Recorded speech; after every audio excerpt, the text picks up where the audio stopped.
The treatment of the mentally ill has a notorious past filled with misunderstanding, torture, and theology. With the dawn of the 19th century, the path to comprehension began to be paved, ultimately leading to the psychology breakthroughs of Sigmund Freud, and the study of neurology. This is not to discount the terrible therapies the poor souls had to endure, but to take a closer look at how the 19th century leads us to where we are today, and to highlight those few who really tried to help the mentally ill. 10 Moral treatment. The period of enlightenment changed how scientists, philosophers, and society looked at the world. Psychiatry faced this new enlightened look, and moral treatment came out of it. This treatment was a moral disciplinary approach to those with mental illness instead of using chains and abuse. According to Dr. James W. Trent of Gordon College, before moral treatment, people with psychiatric conditions were referred to as insane, and treated inhumanely. Philippe Pinel of France at Bicêtre Hospital, in Paris, advocated for moral treatment of the mentally ill. In place of physical abuse, Pinel called for kindness and patience, which included recreation, walks, and pleasant conversation. Pinel made this change out of reading, observation, and reflection, rather than a result of accident or experiment. Moral treatment began to spread around the world. In the United States, Benjamin Rush, a Philadelphia physician, began to practice moral treatment. Rush saw one of the causes of mental disease as the hustle and bustle of modern life, so taking those inflicted away from those stresses could help restore their minds. Rush did employ some of the methods of moral treatment. Conversely, he also used bloodletting and invented the tranquilizer chair. Pinel had high hopes for his new type of therapy, but there were still those who used tortuous techniques to restrain those they considered mad. 9 Booming asylums. We all have a terrible image of insane asylums, and a number of us have heard a ghost story or two surrounding these foreboding buildings. Often cared for by their families or housed in almshouses or jails, the number of people sent to asylums began to dramatically increase in the 19th century. During the start of the century, cities became more populated, and mental illness shifted from being a spiritual punishment from God to a social issue. Communities responded by building more and more institutions, which were set up to handle the growing numbers. For example, in England, the number of patients climbed from 10,000 in 1800 to 10 times that in 1900. Historians have agreed upon 3 main bodies of thought to try and answer why the numbers catapulted in one century. The first is due to modernization and increased stresses that came with it. The second is the population grew more and more intolerant of disruptive behavior. The third is the growing power given to physicians and alienists, or mad doctors. Being able to look back, we can see it looks to be a combination of all 3. With the booming numbers of asylums, lurid tales of torture and abuse began to leak out from the ominous structures placed on the outside of cities and towns. The mad doctors set up a number of classifications, given to try and make the asylum cure those with psychiatric conditions. For example, men had to be separated from women, the curable from the incurable, etc. Nevertheless, with the rules and best of intentions, asylums earned their infamous nickname, Bedlam, a byword for man's inhumanity to man. 8 Rise in research. Going to university to study a specific subject has grown to be a commonality these days. In the 19th century, the increase in asylums and new treatments created a rise in those wanting to research psychiatry, and answer the plaguing question of why some people went mad. For example, Oxford-educated physician Thomas Willis, who coined the term neurology, strove to pinpoint the mental functions that coordinate with particular parts of the brain. Willis modeled the idea that the central and peripheral nervous system depended on the operations of animal spirits, or chemical intermediaries between the mind and the body. Another doctor about this time, Archibald Pitcairn, who taught at Leiden in the Netherlands, treated mentally ill patients and argued that they suffered from false ideas induced by the chaotic activities of those volatile animal spirits. These, in turn, fed back into the muscles to produce confused and uncontrolled movements in the limbs. Today, we know the brain does not contain animal spirits, and they do not cause mental illness, rather, it is chemical imbalances in the brain. For a time when X-ray was being discovered, and the only way to study the brain was to pull it out of a person's skull, these doctors set the foundation for modern neurology and present-day treatments. 7 nervous disorders. Today, when someone suffers from a nervous disorder, they are referring to high blood pressure, heart problems, trouble breathing, etc.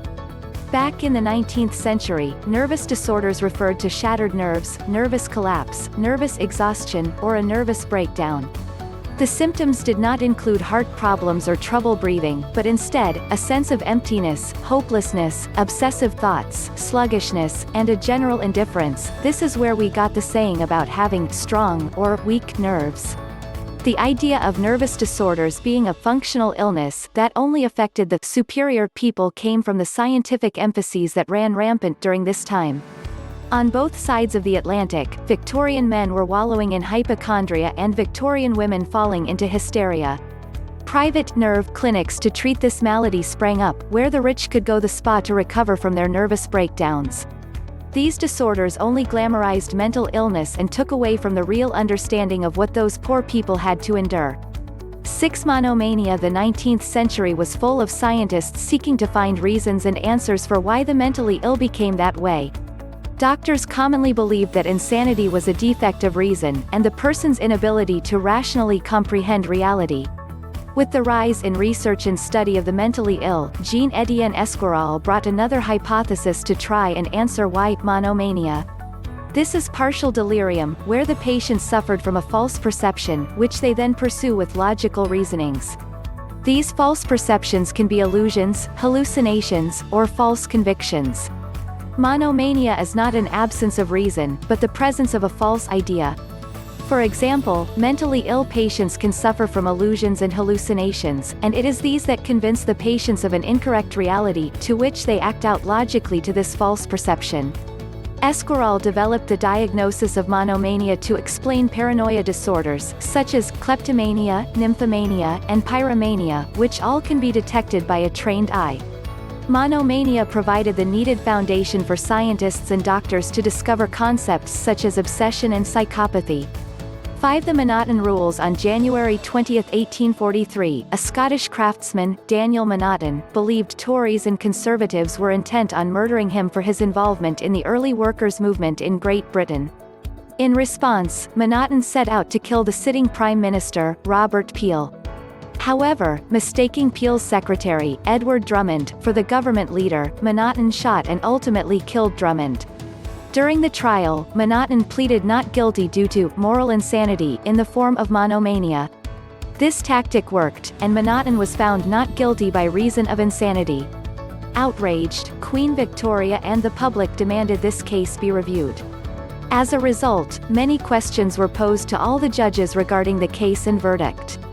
The responses have become known as the Monotone Rules, and serve as the basis for determining legal insanity throughout many parts of England and the United States to this very day.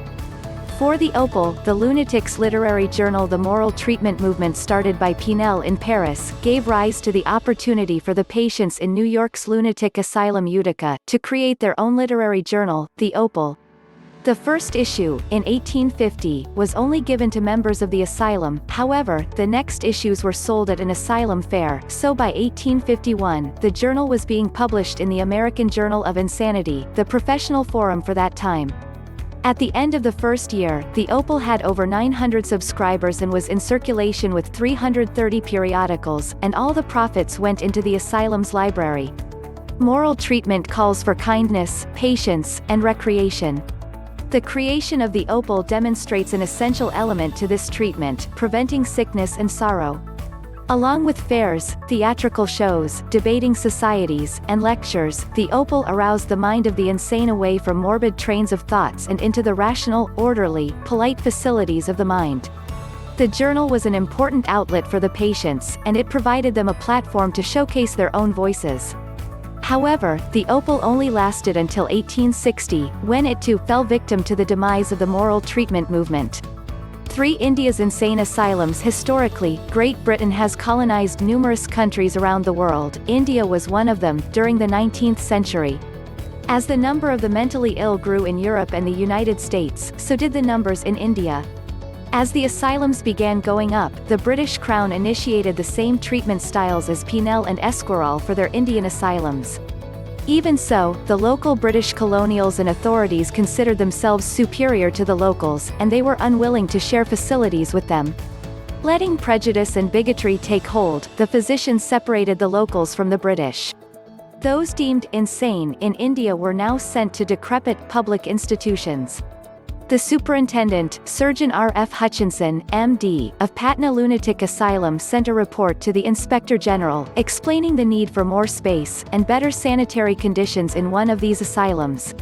He explained that the population was already overcrowded at 138, and the number went up to 151 without larger buildings to accommodate the growing population.